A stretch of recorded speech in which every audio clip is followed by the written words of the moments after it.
people stop taking these medications because of side effects? Exactly.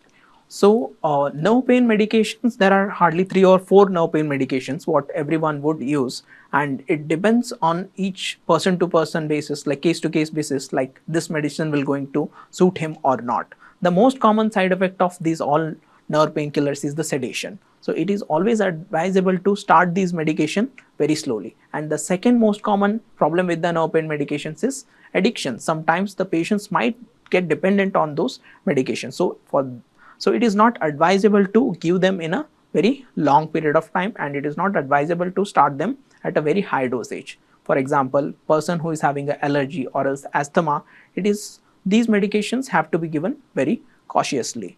Now again, if I mention those kind of nerve painkillers would be gabapentin, pregabalin, duloxetine, tryptoma. If the person is having another kind of a comorbidities, it is very important to choose the right medication in him. Many patients will be having some restless leg part. In them, few of these medications will help and few of the medications would definitely worsen them. So in a long run, yes, they will not directly affect on the kidney, but person may get addicted to those medicines.